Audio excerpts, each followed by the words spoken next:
പിന്നീട് ആ വാദങ്ങളിൽ നിന്ന് പുറകോട്ട് പോകുന്നതാണ് നമ്മൾ കണ്ടത്. അതൊരു രാഷ്ട്രീയ കസരത്ത് മാത്രമാണ്.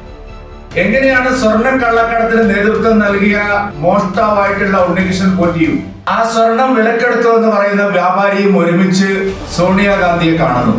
മുഖ്യമന്ത്രി അതിനിടയിൽ തന്റെ കാര്യങ്ങളൊക്കെ രക്ഷിക്കാൻ വേണ്ടിയിട്ട്, തന്റെ ഭാഗം സംരക്ഷിക്കാൻ വേണ്ടിയിട്ട് ആദ്യം പോയത് സോണിയാഗാന്ധിയുടെ വീട്ടിലേക്കാണ് എന്നൊക്കെയുള്ള പരാമർശങ്ങൾ നടത്തിയിട്ടുണ്ട്. ഇന്ന് ഈ വിഷയത്തിൽ നിന്ന് ശ്രദ്ധ തിരിക്കാനുള്ള ഒരു ചോദ്യത്തിന് ഞാൻ മറുപടിയില്ല. ഈ സ്വർണ്ണക്കൊള്ള ആസൂത്രണം നടത്തുന്ന കാലത്താണ് ഇതേ സംഘം സോണിയാഗാന്ധിയെ സന്ദർശിക്കുന്നത്. സംശയം ആ വഴിക്ക് പോകേണ്ടതായിട്ടുണ്ട്. എന്നാൽ അതിനപ്പുറത്തേക്ക് ചില മാനങ്ങൾ ഇതിനുണ്ട്. അതിന്റെ ആരാണ് സമ്മേളനം? കേന്ദ്ര ഏജൻസികൾ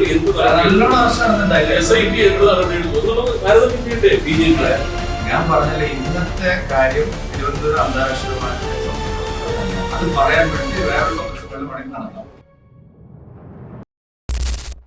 വെളിച്ചത്ത് വരണമെങ്കിൽ എല്ലാ കുറ്റവാളികളും നിയമത്തിന്റെ വലയിലാവണമെങ്കിൽ കേന്ദ്ര ഏജൻസികളുടെ അന്വേഷണം അനിവാര്യമായ മതിയാവോ എന്നുള്ള കാര്യം സ്ഥിരീകരിക്കപ്പെടും.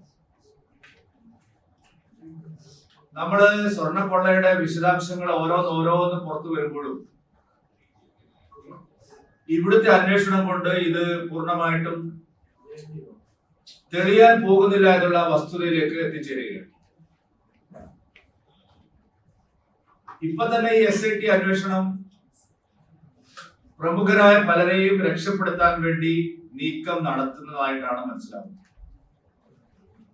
തുടക്കത്തിൽ സ്പെഷ്യൽ ഇൻവെസ്റ്റിഗേഷൻ ടീം വളരെ മാതൃകാപരമായ അന്വേഷണമാണ് നടത്തുന്നത് എന്നുള്ള ഒരു തോന്നൽ ഉണ്ടാക്കിയിരുന്നു. ആ ഘട്ടത്തിൽ എല്ലാവരും SIT അന്വേഷണത്തെ പുകഴ്ത്തിയതുമാണ്, ഞങ്ങൾ ഒഴിച്ചു. പക്ഷെ അന്വേഷണം പുരോഗമിക്കുമ്പോൾ പ്രമുഖരായിട്ടുള്ള പല ആളുകളും ഇതിൽ പങ്കാളികളാണ് എന്ന് അന്വേഷണ സംഘത്തിന് ബോധ്യമായപ്പോൾ മുകളിൽ നിന്നുള്ള ഇടപെടലുകൾ ശക്തമായിരിക്കും. ഉദാഹരണത്തിന് കടകംപള്ളി സുരേന്ദ്രനെ ചോദ്യം ചെയ്തത് ദിവസങ്ങൾ കഴിഞ്ഞാണ് പുറത്തു വന്നതെങ്കിലും കടകംപള്ളി സുരേന്ദ്രനെ ചോദ്യം ചെയ്തതിന് ശേഷം സ്പെഷ്യൽ ഇൻവെസ്റ്റിഗേഷൻ ടീമിൽ കാര്യമായിട്ടുള്ള മാറ്റങ്ങൾ വരുത്തി. രണ്ട് പ്രമുഖരായിട്ടുള്ള CPM കേഡറുകളെ പോലീസിനകത്തുള്ള ഈ അന്വേഷണ സംഘത്തിൽ ഇപ്പോൾ ഉൾപ്പെടുത്തി. കടകംപള്ളി സുരേന്ദ്രനിൽ നിന്നും പോലീസിന് ലഭിച്ചിട്ടുള്ള വിവരങ്ങൾ ഗുരുതരമായിട്ടുള്ള സ്വഭാവമുള്ള കേസായി ഇത് മാറും.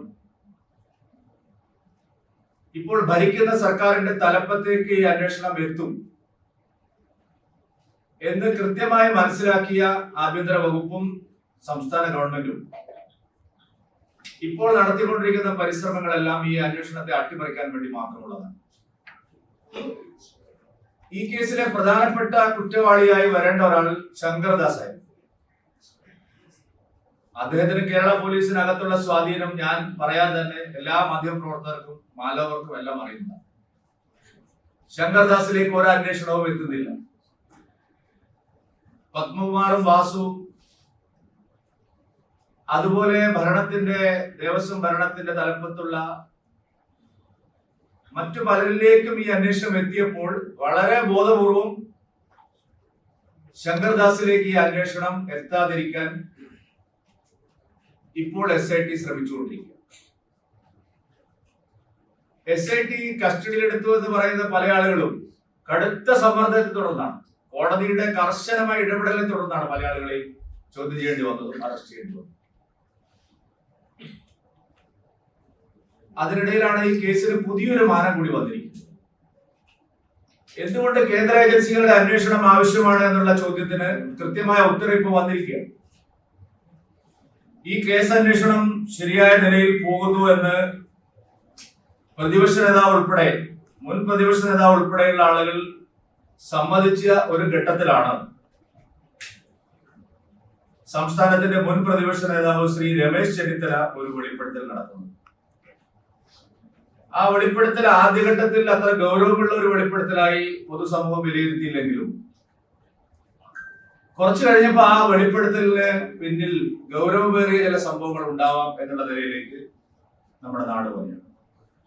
ആ വെളിപ്പെടുത്തൽ ഇങ്ങനെയായിരുന്നു: വിദേശത്തുള്ള തന്റെ ഒരു വ്യവസായി സുഹൃത്ത് ഈ കേസിൽ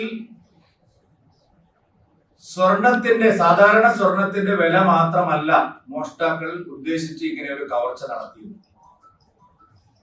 ഇതിനെ ഒരു പുരാവസ്തു വകുപ്പിൽ കൈകാര്യം ചെയ്തുകൊണ്ടാണ് 10 മടങ്ങ് അല്ലെങ്കിൽ 100 മടങ്ങ് അടക്കമുള്ള തുക ഈ സ്വർണത്തിനും വിഗ്രഹങ്ങൾക്കും ലഭിക്കുമെന്നുള്ളത് കൊണ്ടാണ് ഇത്ര ആസൂത്രിതമായ ഒരു കൊള്ള നടന്നിരിക്കുന്നത്. അതിനെക്കുറിച്ചുള്ള ചില വിശദാംശങ്ങൾ അദ്ദേഹം സൂചിപ്പിക്കുകയുണ്ടായെന്നാണ്. സ്വാഭാവികമായും ബഹുമാനപ്പെട്ട മുൻ പ്രതിപക്ഷ നേതാവ് പറഞ്ഞു, അങ്ങനെയാണെങ്കിൽ താങ്കൾ ഇത് SIT അറിയിക്കണം. അതിനുള്ള സംവിധാനം ഞാൻ ചെയ്തത്.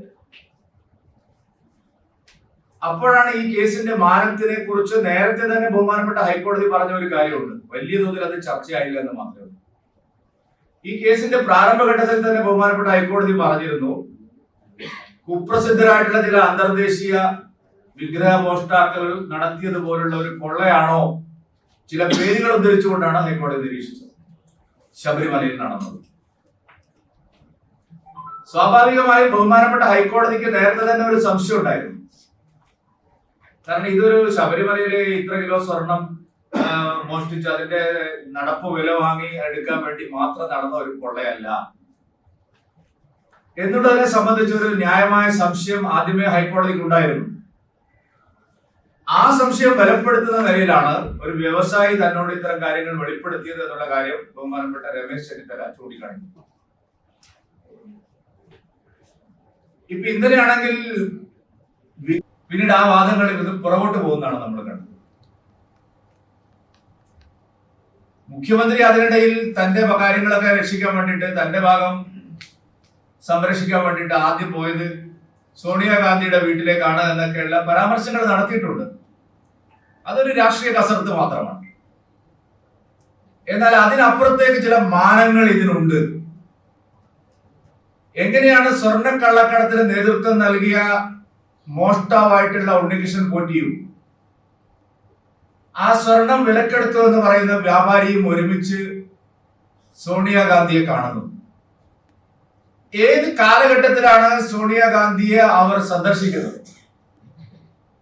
ആരാണ് സോണിയാഗാന്ധിക്ക് അവരെ പരിചയപ്പെടുത്തിയത്? നമ്മളെല്ലാവരും അടൂർ പ്രകാശിന്റെ പേര് ഇതിനോടകം കേട്ടിട്ടുള്ളതാണ്.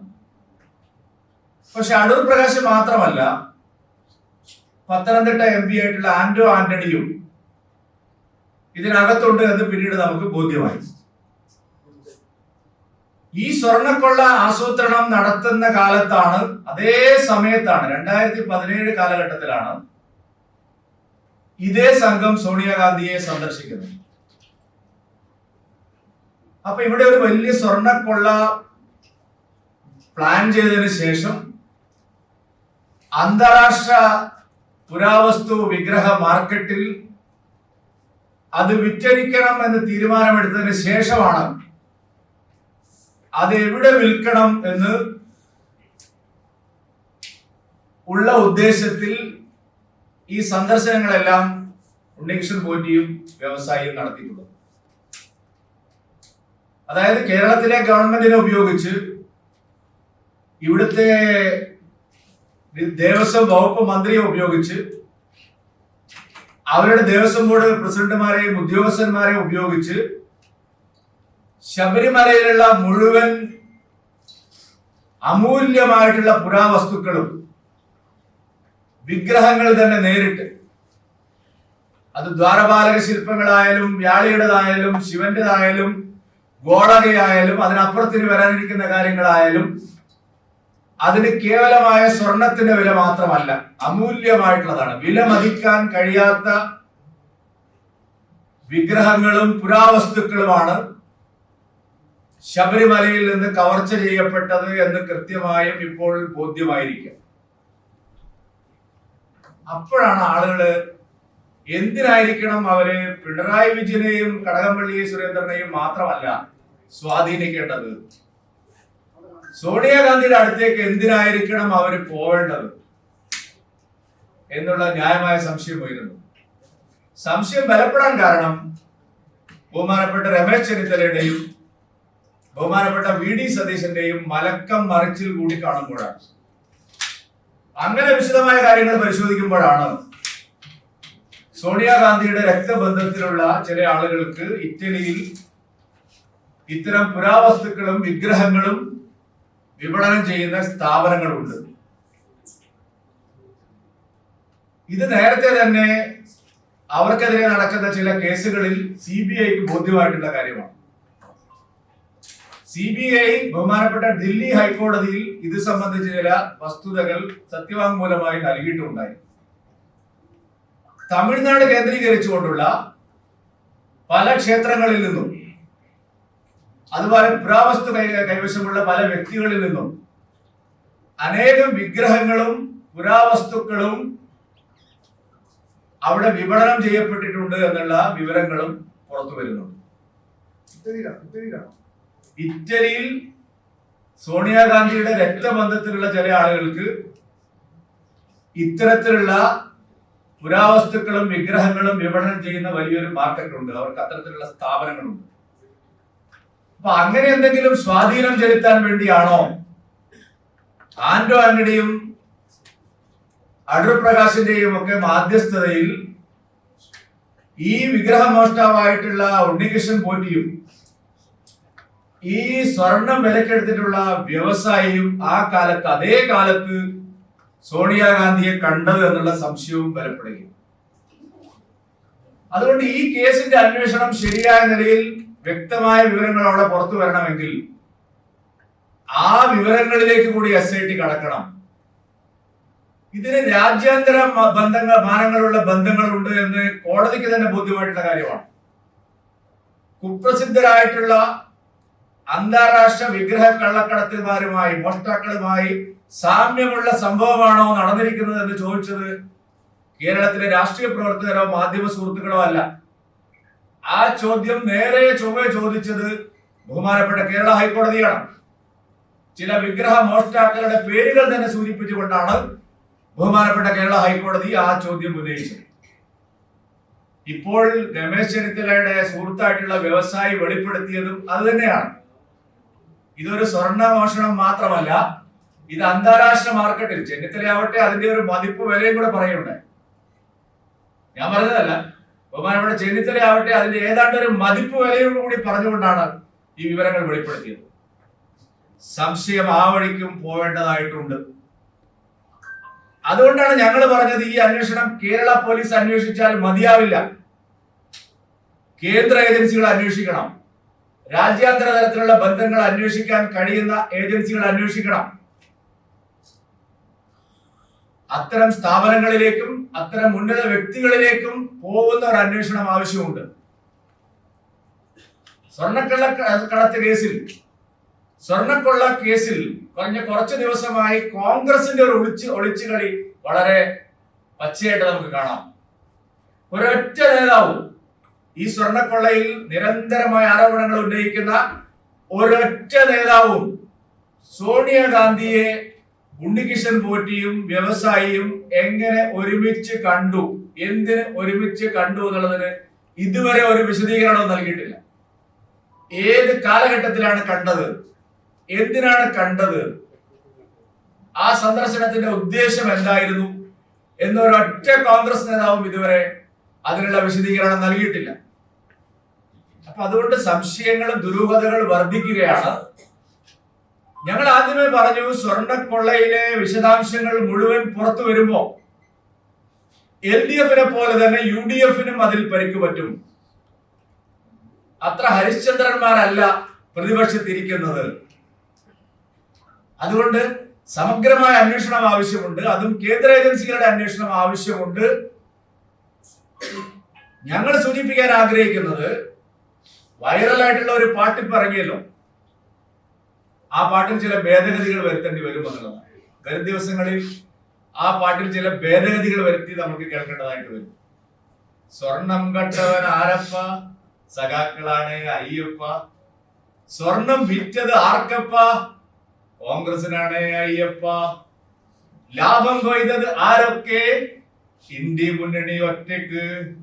ഇത് നാളെ കേരളത്തിലെ ജനങ്ങൾ ഒരു പാരഡി ഗാനമായിട്ട് പാടുന്ന സ്ഥിതി വരും. ഇതിനകത്ത് LDF-നും UDF-നും തുല്യമായ പങ്കാളിത്തമുണ്ട്. ഗുരുതരമായ കാര്യങ്ങളിൽ അവരും ഏർപ്പെട്ടിട്ടുണ്ട്. ഇല്ലെങ്കിൽ അടൂർ പ്രകാശ് പറയട്ടെ, UDF കൺവീനർ അല്ലേ? എന്തിനാ കണ്ടത്? ആരാ കണ്ടത്? ആരാണ് ഇടനിലക്കാരൻ? എന്താണ് സംസാരിച്ചത്? ഇല്ലെങ്കിൽ ആന്റോ പറയട്ടെ, ശബരിമല നിൽക്കുന്ന മണ്ഡലത്തിലെ MP അല്ലേ? പറയട്ടെ, നമ്മളൊക്കെ ആരെങ്കിലും കൂട്ടിയിട്ട് പ്രധാനമന്ത്രിയെ കാണാൻ പോയിട്ടുണ്ടെങ്കിൽ, അല്ലെങ്കിൽ ആഭ്യന്തരമന്ത്രിയെ കാണാൻ പോയിട്ടുണ്ടെങ്കിൽ, അല്ലെങ്കിൽ JP നഡ്ഡയെ കാണാൻ പോയിട്ടുണ്ടെങ്കിൽ പറയാൻ ബാധ്യസ്ഥനാണ്. ഏതെങ്കിലും ഒരു വ്യവസായിയെ കൂട്ടിയിട്ട്, അല്ലെങ്കിൽ ഏതെങ്കിലും ഒരു കച്ചവടക്കാരനെ കൂട്ടിയിട്ട് ഇത്തരം അധികാര കേന്ദ്രങ്ങളിലൊക്കെ പോയിട്ടുണ്ടെങ്കിൽ ഒരു മടിയുമില്ലാതെ പറയാൻ ബാധ്യസ്ഥനാണ്. രാഷ്ട്രീയ പ്രവർത്തകര് സുതാര്യമായിട്ട് കാര്യങ്ങളെ സമീപിക്കണം. അതുകൊണ്ട് കേന്ദ്ര ഏജൻസികളുടെ അന്വേഷണമാണ്. അതിപ്പോ വീട്ടിൽ കിട്ടുമല്ലോ.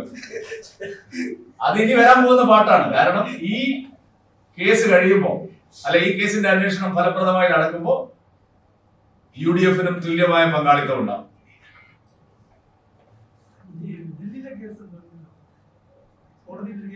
അത് ഇനി കോടതിയിലല്ല, കോടതിയിൽ മറ്റൊരു കേസിന്റെ സാമ്പത്തിക സ്രോതസ്സുകൾ സംബന്ധിച്ചുള്ള വിശദമായിട്ടുള്ള കാര്യങ്ങൾ പറയുമ്പോൾ ഈ രണ്ട് സ്ഥാപനങ്ങളെ സംബന്ധിച്ചും ചില കാര്യങ്ങൾ വന്നിട്ടുണ്ട്. അതൊക്കെ ഈ സമയം പുരാവസ്തുമായി ബന്ധപ്പെട്ട ഒരു കേസും ഇല്ല.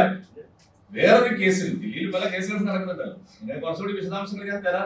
ദിവസം ഉണ്ടല്ലോ, നിങ്ങൾ എല്ലാം കൂടി അവർ നടത്തുന്ന സ്ഥാപനങ്ങളെ സംബന്ധിച്ചുള്ള ഈ ബിസിനസ് അവർ നടത്തുന്നതിനെ സംബന്ധിച്ച്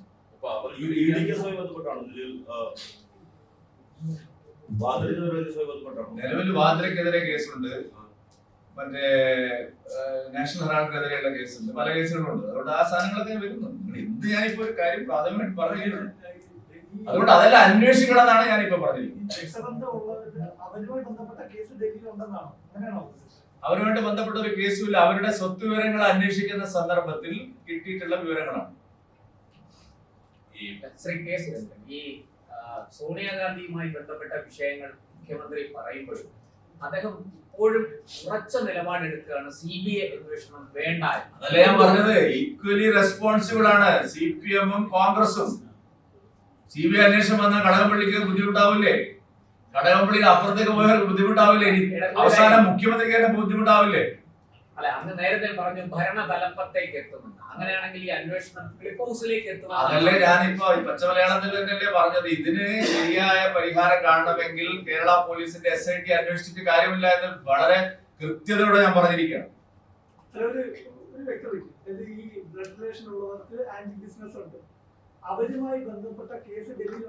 അങ്ങനെയല്ലേ പ്രശാന്ത്, ഇത്ര ഞാൻ പറഞ്ഞ മനസ്സിലായില്ലേ? സോണിയാഗാന്ധിക്കും രാഹുൽ ഗാന്ധിക്കും എതിരായിട്ടുള്ള നിരവധി കേസുകൾ ദില്ലിയിലുണ്ട്. റോബർട്ട് വാദ്രയ്ക്കെതിരായിട്ടുള്ള കേസുകളുണ്ട്.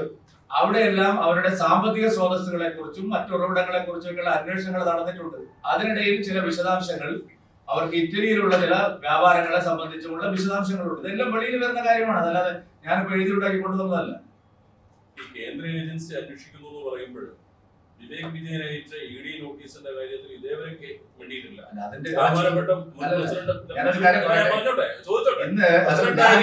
സ്വർണ്ണക്കൊള്ളയിൽ അന്വേഷണത്തിന്റെ പ്രഖ്യാപിച്ചപ്പോ ഇവിടെ പല കേന്ദ്ര ഏജൻസികളും വരണമെന്നും അന്വേഷിക്കണമെന്നും ഒട്ടേറെ ആരോപണങ്ങൾ ഉന്നയിച്ചാണ് ശ്രീ കെ സുരേന്ദ്രൻ. എന്നിട്ട് ആ കേസ് ആരോപണങ്ങളല്ല, ശരിയായ ആരോപണങ്ങളാണ്. ഈ സ്വർണ്ണ തിരുവനന്തപുരം വിമാനത്താവളത്തിലെ സ്വർണ്ണക്കൊള്ള അന്വേഷണം, അതായത് അവിടുത്തെ തുടങ്ങി 2 ദിവസം കഴിഞ്ഞപ്പോ നിങ്ങൾ ആരും ഇവിടുത്തെ ഒരു പത്രക്കാരനും കണ്ടുപിടിച്ചിട്ടില്ല. ആ കൊണ്ടുവന്ന സ്വർണം ഏറ്റുവാങ്ങാൻ മുഖ്യമന്ത്രിയുടെ ഓഫീസിൽ നിന്നാണ് വിളി പോയത് എന്ന് പറഞ്ഞ ഒരാളാണ്. നിങ്ങൾ എല്ലാവരും എന്നെ കൊല്ലുക. ഈ തിരുവനന്തപുരത്ത് വെച്ചാണ് ഞാൻ പറഞ്ഞത്. പറയട്ടെ തീർന്നിട്ട്. അതായത് തിരുവനന്തപുരം അന്താരാഷ്ട്ര വിമാനത്താവളത്തിൽ കസ്റ്റംസ് കസ്റ്റഡിയിലെടുത്ത സ്വർണം ഏറ്റുവാങ്ങാൻ തിരിച്ചെടുക്കാൻ CMOയിൽ നിന്നാണ് ആദ്യത്തെ കോള പോയെന്നല്ലോ. എല്ലാവർക്കും ഓർമ്മ ഉണ്ടാവുമല്ലോ, നമ്മളാരും മരിച്ചുകൊണ്ടിരിക്കല്ലോ. ഞാൻ പറഞ്ഞത് ആഴ്ചകളോളം നിങ്ങൾ എന്നെ വേട്ടയാടി, കൈരേഖയാണോ ഉണ്ടല്ലോ. പക്ഷെ 1.5 കൊല്ലം CM-ന്റെ പ്രിൻസിപ്പൽ സെക്രട്ടറി അതേ കേസിനകത്തായിരുന്നു. അദ്ദേഹമാണ് വിളിച്ചത്. ഇതെല്ലാം ചരിത്രത്തിന്റെ ഭാഗമായിട്ടുള്ളതാണ്. ഇനി ബാക്കിയുള്ള SFIO കേസിനെ കുറിച്ച് ഇപ്പൊ എനിക്ക് അറിയില്ല കാര്യങ്ങൾ ഞാൻ പറഞ്ഞ അന്വേഷിച്ചിട്ട് പറയാം. ഇല്ല, ഇന്ന് ഈ വിഷയം തിരിക്കേണ്ട ഒരു സ്വർണ്ണ ഈ വിഷയത്തിൽ നിന്ന് ശ്രദ്ധ തിരിക്കാനുള്ള ഒരു ചോദ്യത്തിന് ഞാൻ മറുപടിയില്ല.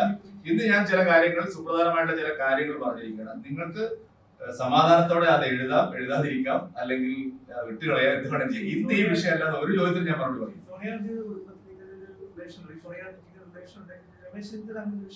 അറിയില്ലായിരുന്നല്ലോ രമേശ് ചെന്നിത്തല, അറിഞ്ഞപ്പോഴല്ലേ മിണ്ടത്. ഇതൊക്കെ എനിക്ക് സാമാന്യ ബുദ്ധി പോലെ പക്ഷെ രമേശ് ചെന്നിത്തല കുടുങ്ങിയല്ലേ പറഞ്ഞിട്ട്. ഇപ്പൊ ചോദിച്ചു നോക്കി രമേശ് ചെന്നിത്തല അതിൽ ഉറച്ചിട്ടുണ്ടോ? കഴിഞ്ഞ ദിവസം ഞാനും ശ്രീ രമേശ് ചെന്നിത്തലയും പങ്കെടുത്ത ഒരു ചർച്ചയിൽ അദ്ദേഹം ആദ്യം പറഞ്ഞു എനിക്ക് ഇപ്പൊ SIT നല്ല വിശ്വാസമാണ്. പറഞ്ഞു ഇല്ലയോ? ഈ ഇരിക്കുന്ന കൂട്ടത്തിലുള്ള ഒരു ചാനലിലാണ്, എല്ലാ ഫയലുകളും. അതായത് ചെന്നിത്തല എന്റെ നല്ല സുഹൃത്താണ്, ഞാൻ അദ്ദേഹത്തെ ഇഷ്ടപ്പെടുന്ന ഒരാളാണ്, ഒക്കെ ശരിയാണ്.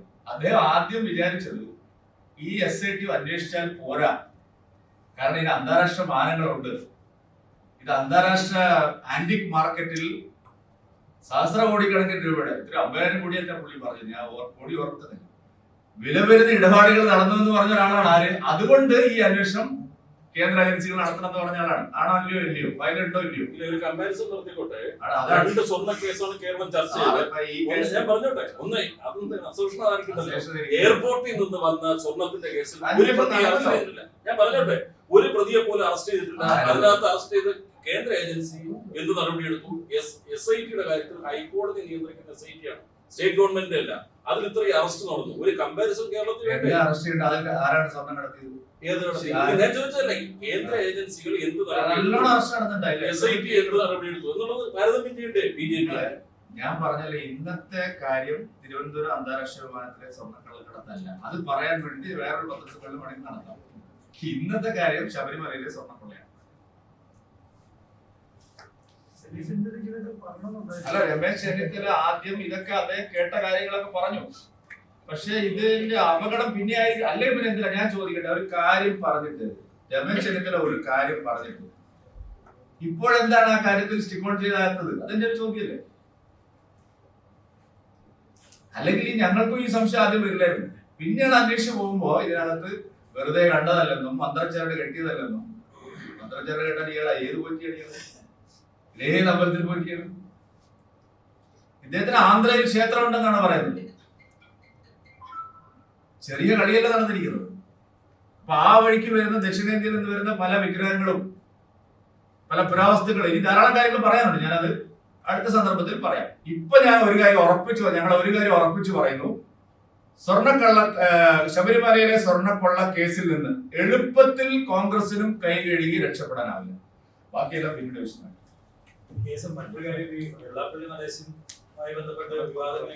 ഞാൻ പറഞ്ഞില്ലേ, ഇന്ന് വേറെ ഒരു കാര്യം അത് ഞാൻ പിന്നെ സമയമുണ്ടല്ലോ, നാളെ ലോകം അവസാനിക്കുന്നത്. അത്ര ചൂട് വേണം.